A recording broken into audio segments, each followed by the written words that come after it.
कौन कौन सी ऐसी गलतियां जो आप लोगों को नहीं करनी है। पता नहीं कितनी मैंने कॉपीज भर दी, लेकिन उसके बावजूद भी पेपर क्रैक करने की बारी आती है तो वैनिश, सब खत्म हो जाता है। सिलेबस तो मेरे ख्याल मैंने 20-25 बार तो खुद ही पढ़ा ली। ग्रेजुएशन की हर एक किताब, 9 बुक्स हैं, पता नहीं कितनी बार पढ़ा चुकी हूँ। एमएससी का हर एक पेपर पढ़ा दिया। तो कहने को कहीं आता तो सारा कुछ था। प्रॉब्लम कहाँ पे है? स्पीड नहीं बनती, एक्यूरेसी नहीं है, माइंड मैनेजमेंट नहीं हो पाता, टाइम मैनेजमेंट नहीं होता।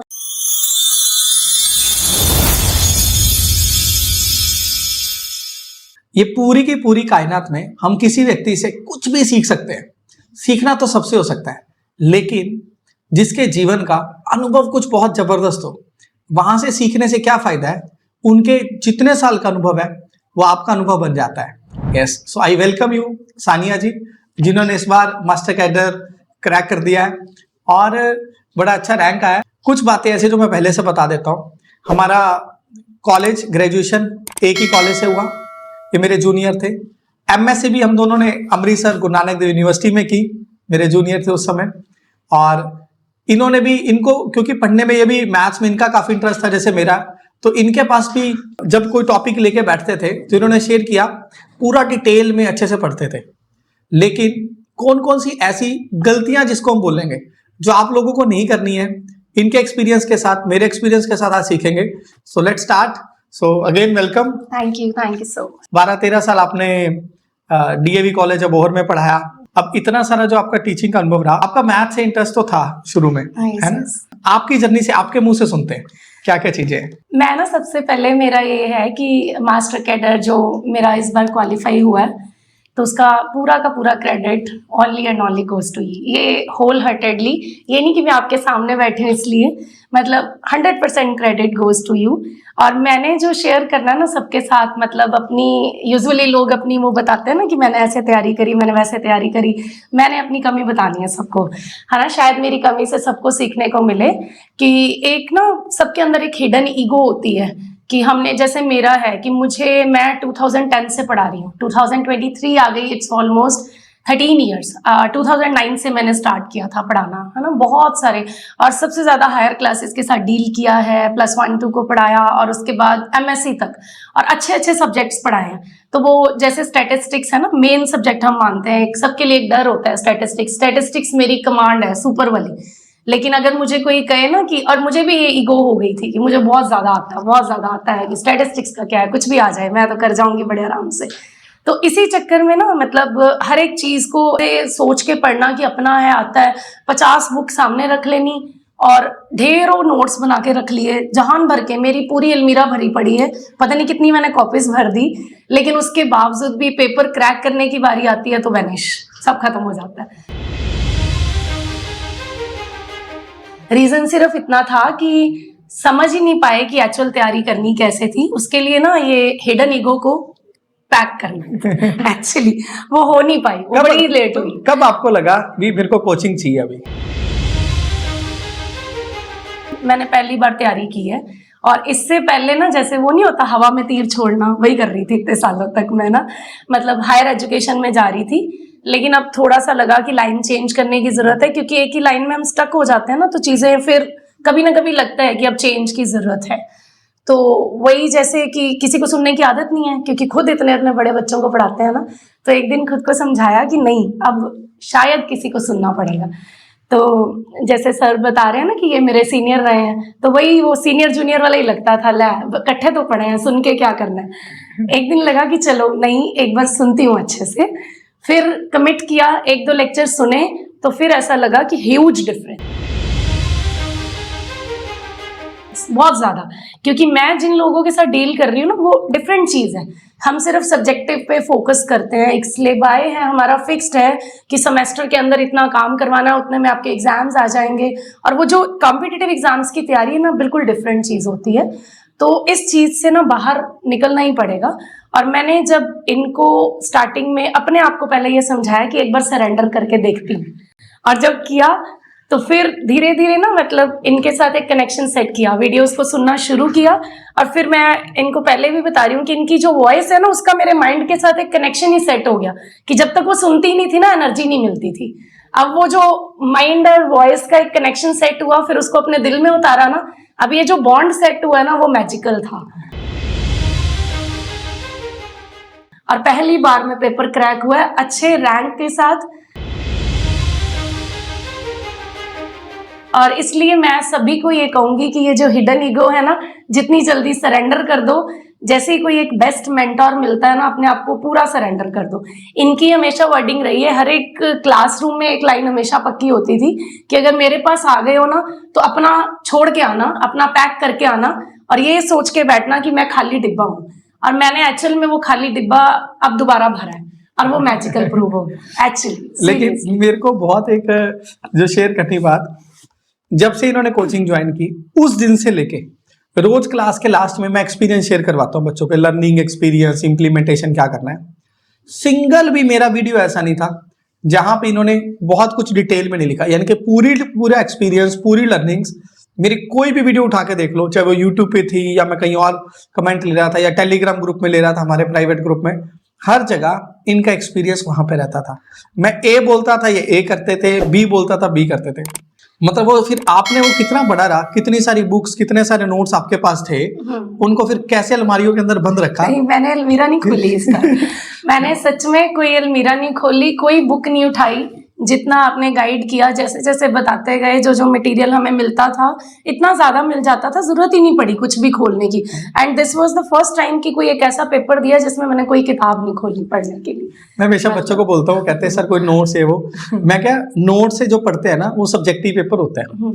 सबसे आसान मेरे लिए काम क्या है, क्योंकि मेरे पास अपने नोट्स बने हुए हैं, मैं +1 2 को देता हूँ, तो मेरे लिए सबसे इजी काम है मास्टर कैडर के बच्चों को नोट्स दे दी, उसकी प्रैक्टिस करा दी।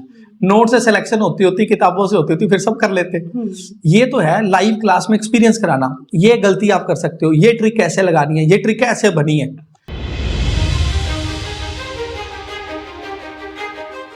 वो ट्रिक्स के साथ जो खेलना है और दिमाग चलाना, ये सारा पेपर मास्टर कैडर का, नहीं तो 1 मिनट में क्वेश्चन पढ़ा ही नहीं जा सकता। Exactly. अब किसी को वो वाला डब्बा बंद करवाना भी, बुक्स वाले को नमस्ते बोलो, है ना, DSN बोलते हैं हम, दूर से नमस्कार, उनको दूर से नमस्कार बोल दो, और फिर आप खाली हो जाओ, ताकि आपके अंदर मैं नई चीजें डाल पाऊं।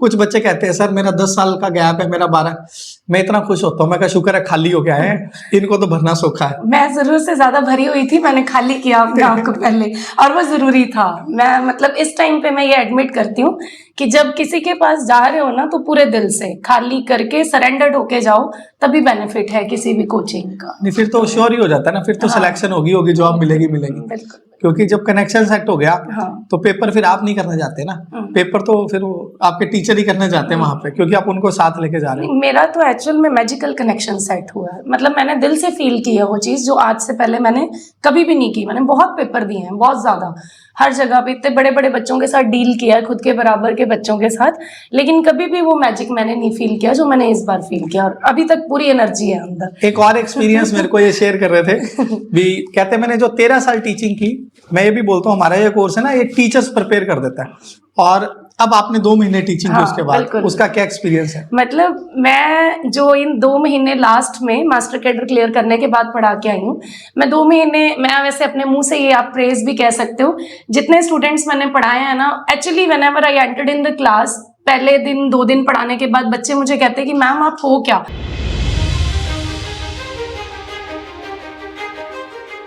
हम दीवाने हो गए हैं आपके। और मैंने वहां पे भी यही बात कही कि that is due to you only. मतलब वो एक्चुअल में उन्हें लगे कि एक मैजिकल काइंड, कुछ ऐसी फीलिंग ही है कि क्लासरूम में आप आते हो, कुछ अलग ही लेवल की टीचिंग हमें मिली है, और इससे पहले मैं नहीं कर पाई वो चीजें, 13 इयर्स में वो नहीं हो पाया मेरे से। मैं बच्चों को बोलता हूँ, बीएड आपने ना जो की है, वो बीएड आपने किताबों वाली कर ली, सही प्रैक्टिकल जो बीएड का टीचिंग का फ्लो, टीचिंग कैसे होनी चाहती है, वो हमारी हर क्लास में मिल सकता है, प्रेजेंटेशंस कैसे हो सकते हैं ना। अब मैं पूछना चाहूंगा 3 ऐसी चीजें जो आपको, 3 चीजें अभी याद आ रही हैं, सर ये वाली चीजें थी जो एकदम बढ़िया थी। एक तो मुझे आपका ये ई बुक का कंसेप्ट ये बहुत अच्छा लगा, ये बेस्ट चीज़ है। मतलब कोई भी टॉपिक है उस पर इतना कुछ अवेलेबल हो जाता है कि हमें कुछ सोचने की ज़रूरत ही नहीं पड़ती, और वो एक ऐसा प्रोवाइड करवा देता है कि आपका टॉपिक प्रिपेयर्ड है, आपको लग रहा है, लेकिन अगर आपको लगता है कि मैं इसको फाइनलाइज कैसे करूँ, तो उसके बाद मुझे लगता नहीं कि कुछ और करने की जरूरत पड़ती है। तो वो मुझे बेस्ट प्रैक्टिस बता देता हूँ सब दर्शकों को। ई बुक क्या होती है, जैसे एक चैप्टर हम कर लेते हैं, जब मैं कोई चैप्टर कराता हूँ तो उसके बाद असाइनमेंट मुझे उस लेवल की देनी पड़ती है। जब चैप्टर खत्म हो जाता है, सिलेबस खत्म हो जाता है, ये मैं टेस्ट लेता हूँ, वो एक ही टेस्ट के अंदर, जैसे मैंने हर एक टॉपिक का एक एक टेस्ट होता है, उसके अंदर पूरे के पूरे टॉपिक कवर कर देता हूँ। मतलब उसको करने के बाद सारे के सारे टॉपिक रिवाइज हो जाते हैं। और हमेशा बच्चे बोलते हैं सर ई बुक के question as it is paper में आ जाते हैं। वो बहुत मन से बनाई जाती है ई बुक। तो और दूसरी चीज, जब मैंने पेपर दिया ना, हमारा पेपर से ऑलमोस्ट एक वीक पहले, हमारा 28 अगस्त को पेपर था, तो 15 अगस्त की छुट्टी आई थी, तो उससे 15-16 की छुट्टी थी, तो वो 14-15 या 13-14-15 ना मैथ्स मेला लगाया था, और वो 12-12 घंटे की हमारी कंटिन्यूअस क्लास थी, और जो चीज़ उसने दी है ना, मतलब अनबिलीवेबल। और पेपर क्रैक करने में सबसे ज़्यादा रोल, और मैं बिलीव ही नहीं कर सकती कि, और हमारी उन दिनों मुझे याद है रात को एक दिन क्लास रात के 1 बजे ख़त्म हुई थी, और कोई पर्सन इतनी डेडिकेशन के साथ अपनी फैमिली अपना सब कुछ छोड़ के रात के 1-1 बजे तक हमारे साथ बैठ के क्लास, तो हम कैसे भागेंगे? मुझे लगता ही नहीं किसी में इतनी हिम्मत होए कि जब टीचर साथ में रात के 1 बजे तक बैठा, आप लाइव क्लास छोड़ के जा ही नहीं सकते। वो एक अलग लेवल की एनर्जी थी। वो 3 दिन तो ना, मतलब पेपर क्रैक करने में सबसे बड़ा रोल प्ले किया है। मतलब सारी तैयारी वो 3 दिन में वापस हो गई, क्योंकि वो एकदम मैस हो जाता है ना कि आप इतना पढ़ चुके हो, अब कैसे करें, रिवाइज कैसे करें। तो वो 3 दिनों में 100% रिवीजन हो गई कि वो लास्ट वीक ना बड़ा ईजी वाला निकला, कि वो स्मूथनेस आ गई कि अब काफी कुछ रिवाइज कर लिया हमने। हमेशा ये चीज होती है बच्चे, ये चीज हमेशा से रहती है। जब भी बच्चे पढ़ाई करते हैं ना, तो उनको होता है रिवीजन हम खुद कर लें, सेल्फ पढ़ लें। मुझे होता है वो पढ़ेंगे, पता नहीं कितने दिन लगा देंगे, मैं 2-3 दिन के अंदर सारी की सारी रिवीजन करवा दूं। तो अच्छा, सबका अच्छा एक्सपीरियंस रहा, उससे स्पीड एक्यूरेसी बनी। वो रात एक दिन सुबह 10:30 क्लास शुरू हुई थी, बीच में 2 ब्रेक्स हमने सिर्फ ली होनी है, और रात के 12:30 पौने 1 बजे तक वो क्लास चली थी। वो बहुत बहुत जबरदस्त चीज थी, वो बेस्ट एक्सपीरियंस। मैं आज भी देखता हूँ हमारी लाइव क्लास में बच्चे छोड़ते नहीं है, पूरी की पूरी क्लास मैं 2.5-3 घंटे लगाऊं, बच्चे कुछ भी हो जाए अपना सारा काम।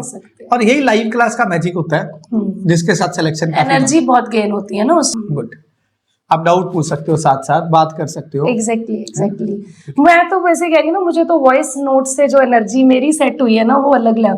मतलब मैं 4 दिन नहीं सुनती थी ना क्लास, लाइव क्लास, किसी रीजन से 2-4 दिन नहीं आई, मुझे लग रहा था पता नहीं क्या मिस हो गया, कुछ मिल नहीं रहा। एडिक्शन हो जाती है ना किसी चीज की, तो वैसे अच्छी चीजों की एडिक्शन तो होनी चाहिए ना। बिल्कुल। अच्छा, टेस्ट सीरीज का क्या रोल है? क्योंकि टेस्ट सीरीज एक ऐसी थी, आपने बहुत पेपर लिए 2.5 घंटे के, आप देते थे उसको। सबसे बेस्ट चीज ही टेस्ट सीरीज है, क्योंकि मेरा यही रहा है, मैं जैसे आपको पहले भी बोल रही हूँ, सिलेबस तो मेरे ख्याल मैंने 20-25 बार तो खुद ही पढ़ा ली। ग्रेजुएशन की हर एक किताब, 9 बुक्स हैं, पता नहीं कितनी बार पढ़ा चुकी हूँ। एमएससी का हर एक पेपर पढ़ा दिया, तो कहने को कहीं आता तो सारा कुछ था। प्रॉब्लम कहाँ पे है? स्पीड नहीं बनती, एक्यूरेसी नहीं है, माइंड मैनेजमेंट नहीं हो पाता, टाइम मैनेजमेंट नहीं होता। तो टेस्ट सीरीज उसमें सबसे बड़ा रोल प्ले करती है, सबसे बड़ा। और जो मतलब टेस्ट सीरीज इतनी फ्रीक्वेंट प्रोवाइड करवाई है कि हमें सोचने का मौका ही नहीं मिलता कि कुछ और सोचना। टॉपिक पढ़ा, उसके साथ के कितने टेस्ट अवेलेबल हैं, आप उसके बाहर जाने के बारे में सोच ही नहीं सकते कुछ भी। मेरे को एक बात ध्यान में, आप ग्रेजुएशन पढ़ा रहे थे इतने सालों से, बिल्कुल। फिर हमने एक टॉपिक पढ़ा था यहाँ पे, function of 2 variable, limit, continuity, बिल्कुल, जिसमें हम सब्जेक्टिव क्वेश्चन उसके होते हैं बहुत लंबे, और हम करते थे सिर्फ पावर को देखे। बिल्कुल बिल्कुल, वो मैजिकल चीज थी, और उसमें वो बेस्ट चीज थी जो मैंने पकड़ी थी। तो मेरे को लगता है वही लेक्चर था जिसने आपको कहा होगा अभी कोचिंग ले लेनी चाहिए। एग्जैक्टली। वो ऐसी उसने मुझे ये समझाया कि बंदे को सुनना चाहिए, जरूरी है, सरेंडर कर देना चाहिए। वो ऐसी ट्रिक्स हैं, मतलब जो बाय चांस बन गई गॉड गिफ्टेड। मुझे ऐसा लगता है बहुत सारी ट्रिक्स ऐसी मेरे को गिफ्टेड मिल गई, जो कहीं देखता हूँ कहीं और है ही नहीं, वो अवेलेबल नहीं है। एग्जैक्टली नहीं है, बिल्कुल। और अमेजिंग जर्नी रही है ना, बहुत ज्यादा। आज में मैं देखता हूँ जो भी बच्चा मिलता है ना, वो ऐसे उतने एनर्जी के साथ मिलता है, उसको लगता है यार वो क्लासेस अभी भी चल रही है। और किसी का मन ही नहीं है भी सर ये क्लासेस कंटिन्यू करो। अभी जिनकी सिलेक्शन होगी उनके क्या आ रहे हैं, सर देखो आपने हमें पढ़ाया 11-12 से लेके आगे, अब हमें पढ़ाना है 6 to 10th। तो हमें हर हफ्ते क्लास चाहिए आपकी, जिसके अंदर हमें ये बताया जाए टीचिंग क्या होगी, because I love teaching. Maths तो आ गया, अब होने वाला तो मैथ्स अंदर बैठ गया, मैं तो मैं आंखें बंद करके लिखूंगा तो बन जाएगा, लेकिन टीचिंग का फ्लो एक हमेशा के लिए लर्निंग है। Exactly. कैसे टीच करना है, कैसे अलग अलग बच्चों को टीच कर सकते हैं, और वो भी अब उन गवर्नमेंट स्कूल के बच्चों को टीच करना है जो 6वीं में आएंगे, हो सकता है उनको टेबल ही ना आते हो, Exactly. हो सकता है उनको काउंटिंग भी ना आती हो। अब उनको कैसे स्कूल का सिलेबस भी करवाना है, कैसे एक्स्ट्रा असाइनमेंट्स भी करवानी है। लेकिन मुझे पक्का पता है हमारी जो पूरी आर्मी है ना टीचर्स की, ये तैयार हो जाएगा। मैंने ना स्पेशल लिख के लगाया अपने यहाँ पे भी, मेरा जो एम क्या है वही है, मुझे 1 करोड़ बच्चों तक जाना है। अब मैं अकेला तो नहीं टीच कर पाऊंगा, तो I need almost 1 lakh teachers, है ना, ताकि वो अगर कुछ 100 बच्चों को भी पकड़ेंगे हाँ जी, जो क्वालिटी, तो उन 100 बच्चों के अंदर काफी डिफरेंस आ जाएगा। और आप जब स्कूल्स में पढ़ाओगे तो आप 6 से शुरू कर दोगे, तो 10 तक जब बच्चा जाएगा तो 5 साल वो आपके पास रहेगा, तो 5 साल के अंदर तो बच्चा मैथ के अंदर कुछ और ही बन के जाएगा, है ना? एग्जैक्टली। तो अपने आप ही बच्चे तैयार होने शुरू हो जाएंगे। सो वो सपना मेरा पूरा होने ही वाला है, आप लोगों के थ्रू होगा, क्योंकि मैं तो एक लिमिटेड बच्चों तक जा सकता हूँ, है ना। सो दैट इज वाई मैंने ये प्लेटफॉर्म बनाया भी मैं ज्यादा से ज्यादा टीचर्स को ट्रेन करूँ, है ना। और बच्चे आते हैं यहाँ पे, कुछ गवर्नमेंट टीचर्स के लिए आते हैं, कुछ अब तो सीखने के लिए भी आते हैं, अलग अलग स्टेट के बच्चे आते हैं, सर टीचिंग सीखना है, प्रेजेंटेशन बनाना सीखना है, पीपीटी कैसे बना सकता है, तो सारी चीज़ें बहुत ही अच्छी लगती है ना। So I am very very happy for two days. एंड एक छोटा सा रिकैप और वो करते हैं जिसे कहते हैं fast for question. Okay, your favourite math chapter? Favourite math chapter मेरा लिमिट एंड कंटिन्यूटी अब से। Okay, any trick conic section की जो आपको याद आ रही है? मैं इनसे स्पॉन्टेनियसली पूछ रहा हूँ, मैंने प्रिपेयर नहीं होने दिया। वो लेटेस्ट रेक्टम और वो सब उसमें निकाला था ना जो पापा ने, ठीक है, उसमें या एसेंट्रिसिटी की सबसे बढ़िया वाली, एसेंट्रिसिटी की, छोटू और बड्डू। एग्जैक्टली, छोटू बड्डू फेमस है। गुड। कोई मेरी ऐसी बात जो आपको बहुत याद आती है, पुश हो जाती है, कोई ऐसी बात आपको याद आ रही हो? क्लास में यूजुअली, मतलब मैं जैसे आपको यही बोल रही हूँ ना, मैंने अभी भी आपको ये बोला कि एक वो जो मैजिक है ना, मोटिवेशनल एनर्जी जो हर टाइम पे, कि रुकना नहीं थकना नहीं, बस लगे रहो, मिशन की तरफ बढ़ते रहो, ये सबसे बड़ी बात है। रुकना नहीं थकना नहीं, रुकना मना है, थकना मना है, ये सबसे बड़ी चीज है। ये मैंने अपने बेटे को डेली बोलना शुरू कर दिया मैं 3 बार, रुकना नहीं थकना नहीं। हम जो चीज बोलनी शुरू कर देते हैं होनी शुरू हो जाती है, इम्पैक्ट उसका आता है ना। बहुत ही पॉजिटिव इंसान है सानिया जी, और मुझे पता है आज का इंटरव्यू आपके लिए बहुत बहुत बहुत यूजफुल रहा होगा, बिकॉज जब इन पढ़ा रहे, इन्होंने कोचिंग शुरू किया, इनका बेटा भी 8 साल का, हाँ जी, अभी 9 का हो रहा है, तो 8 साल के बच्चे के साथ पढ़ना, और घर पे इनके सब लोग जॉब में हैं, फिर उन सबको भी देखना, खुद की जॉब भी रखनी, और साथ में पढ़ाई भी करना, तो all things going really well. और है ना, आज की जो हमारी नारी शक्ति है ना, इसको पता है कैसे चीज़ों को मैनेज करना है अच्छे से। सो जितनी भी और नारी शक्ति हमें सुन रहे हैं, प्लीज़ अपने आप को गियर अप करें, रुकना मना है, थकना मना है, और एक बार स्टार्ट कर लोगे ना, बस स्टार्ट होता है पहला स्टेप लेना, take your first step, start your journey with any mentor, जो भी आपका सब्जेक्ट है ना, और फिर देखो आपकी जर्नी कैसे स्टार्ट हो जाती है। So wishing you very good luck, keep growing. Thank you so much, thank you.